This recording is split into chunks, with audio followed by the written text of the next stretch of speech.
दीपावली, गोवर्धन पूजा और भैया दूज, इन सभी त्योहारों की आप सभी को बहुत-बहुत हार्दिक शुभकामनाएँ। शुभकामनाएँ देना तो बनता है ना, क्योंकि त्योहार मनाए जाते हैं, खुशियाँ लेकर के त्योहार आते हैं। सब अपने-अपने तरीके से त्योहारों को मनाते हैं, परंतु जो ब्रह्मज्ञानियों का तरीका होता है, वो ज़रा अलग होता है। ब्रह्मज्ञानी तो हर त्योहार में एक ही प्रभु परमेश्वर का दीदार करके इन्हीं की उपासना करते हैं, इन्हीं की पूजा करते हैं, इन्हीं की वंदना करते हैं। तो ये बनता है कि सभी को इन त्योहारों की शुभकामनाएं दी जाएं। और इससे भी बड़ी शुभकामना जो मैं आपको देना चाहूंगा, वो इसलिए देना चाहूंगा क्योंकि आप मनुष्य हैं।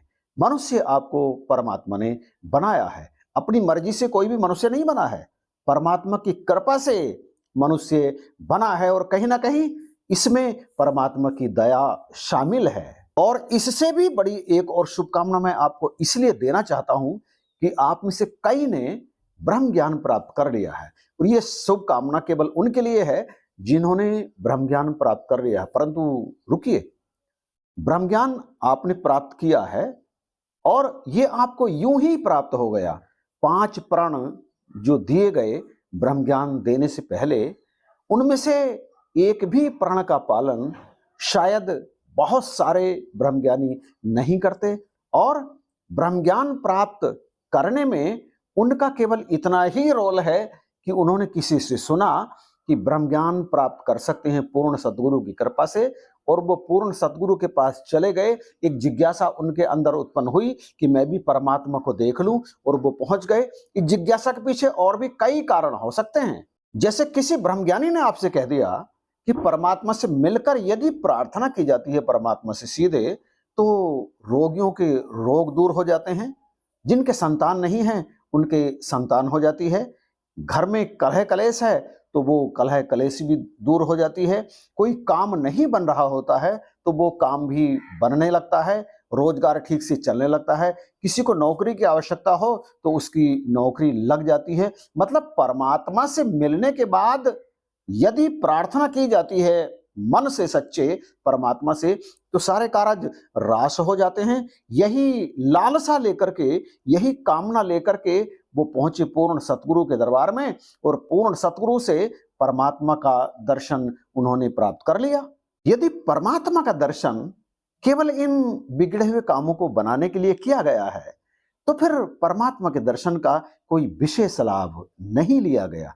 दरअसल परमात्मा का गणित तो बहुत ही आसान है, बहुत सरल, परंतु जो जीवन का गणित है, जीवन का गणित बहुत मुश्किल है। जीवन के गणित में गर्मी भी लिखी है, सर्दी भी लिखी है, बरसात भी लिखी है। जीवन के गणित में असफलताएं भी लिखी हैं, जीवन के गणित में बीमारियां भी लिखी हैं, जीवन के गणित में कलेश भी लिखा हुआ है। जीवन के गणित को आप जानते तो अच्छी तरह से हैं और उसे आप करते भी हैं, परंतु उसका सही समाधान इसलिए नहीं कर पाते क्योंकि परमात्मा का सरल गणित हमारी आपकी समझ में आता नहीं है। यद्यपि है बहुत सरल, परंतु परमात्मा के गणित को भी हम अपने हिसाब से परिभाषित करने का प्रयास करते हैं, और इसीलिए हम परमात्मा पर भी दोष लगा बैठते हैं। जीवन के गणित को अभी पीछे सुना, और परमात्मा का गणित क्या है? परमात्मा का गणित यह है कि यदि बरसात है ना, तो उससे बचने का उपाय कर लो। उपाय हैं। सर्दी है तो उससे भी बचने का उपाय कर लो। उपाय तो है ना। गर्मी है तो उससे भी बचने का उपाय कर लो। और यदि बीमारियां हैं तो औषधियां भी तो हैं। औषधियां परमात्मा का गणित हैं, और बीमारी जीवन का गणित है। हम जब बीमार होते हैं तो हम बीमारी के गणित को भी नहीं समझ पाते, और परमात्मा के गणित औषधि को भी नहीं समझ पाते। बीमारी है, ये शरीर पंचभौतिक है, तो बीमारी तो इसमें लगेगी ना। और हम कहते हैं मुझे बुखार क्यों आ गया, मैं बीमार क्यों हो गया, और इलाज कराने भी जाते हैं तो आक्षेप परमात्मा पर ही लगाते हैं कि मुझे ये बीमारी दे दी, अब मुझे इलाज कराना पड़ेगा। इलाज परमात्मा का गणित है। भक्त के हिस्से में शिकवे शिकायतें नहीं होती। भक्त के हिस्से में यदि बुखार आ गया है तो उसका उपचार कराना होता है, और उपचार में वो जो दवाइयां होती हैं वो परमात्मा की दी हुई सौगात ही तो होती हैं। सत्संग में अथवा संत समाओं में पहुंचने पर यही तो पता चलता है कि परमात्मा का गणित क्या है। यदि सत्संग में या संत सभाओं में जाकर इस बात का पता नहीं किया, ये चीज अपने दिमाग में नहीं बैठाई जो वहां से कहा गया कि परमात्मा की कृपा से बीमारियां ठीक हो जाती हैं, तो उपचार तो कराना पड़ेगा ना। कि परमात्मा की कृपा से घर की कलह कलेश शांत हो जाती है और उसके पीछे उसे शांत करने का जो उपाय संत बताते हैं, वो उपाय परमात्मा के द्वारा ही तो बताया गया है। और यदि हम उसे अपने जीवन में लागू नहीं करेंगे तो कैसे परमात्मा की कृपा को प्राप्त करेंगे।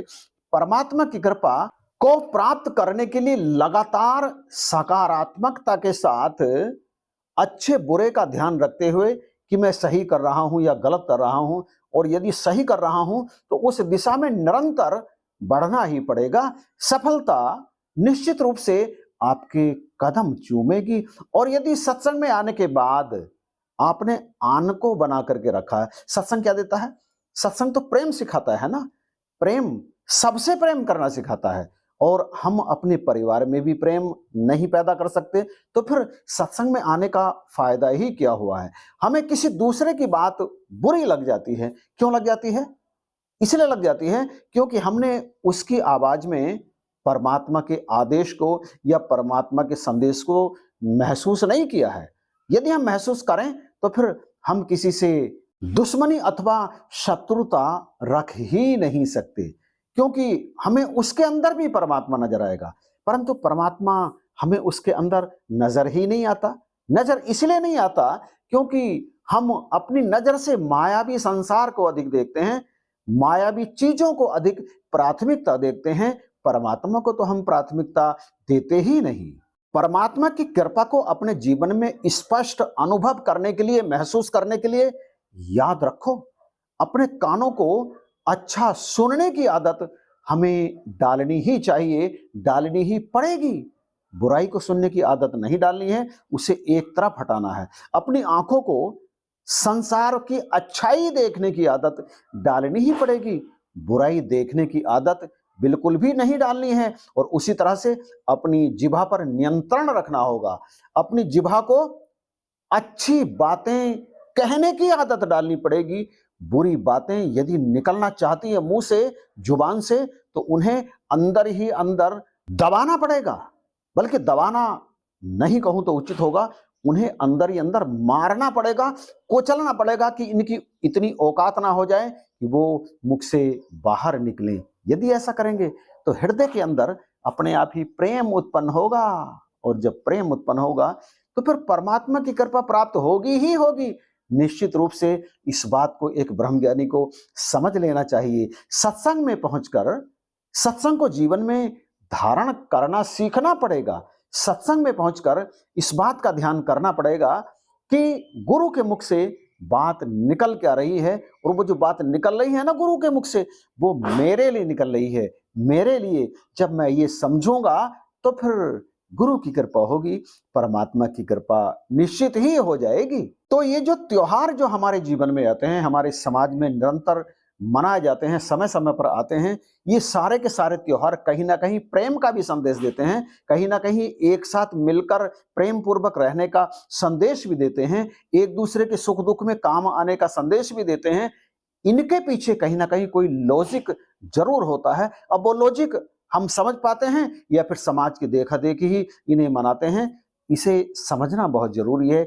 इसके लॉजिक को, इनके लॉजिक को समझना बहुत जरूरी है और उन्हें अपने जीवन में उतारना बहुत आवश्यक है। यदि हम ऐसा करेंगे तो हमें इन त्योहारों को मनाने का औचित्य भी समझ में आ जाएगा और हमें इनका लाभ प्राप्त हो जाएगा।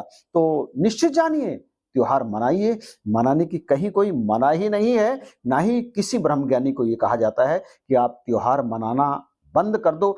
एक रामाराम हर जगह मौजूद है, कण कण में मौजूद है। सारे त्योहार इसी में मनाए जाते हैं, आप भी मनाइए, परंतु इनके औचित्य को ध्यान में रखकर, तब तो आनंद आता है त्योहारों को मनाने का। अन्यथा एक औपचारिकता ही बन करके रह जाती है और ब्रह्मज्ञानी किसी औपचारिकता में नहीं पड़ता, वो सार को ग्रहण करता है, सार को स्वीकार करता है। साधु ऐसा चाहिए जैसा सूप सुभाए, सार सार तो गही रहे, थोता दे उड़ाए।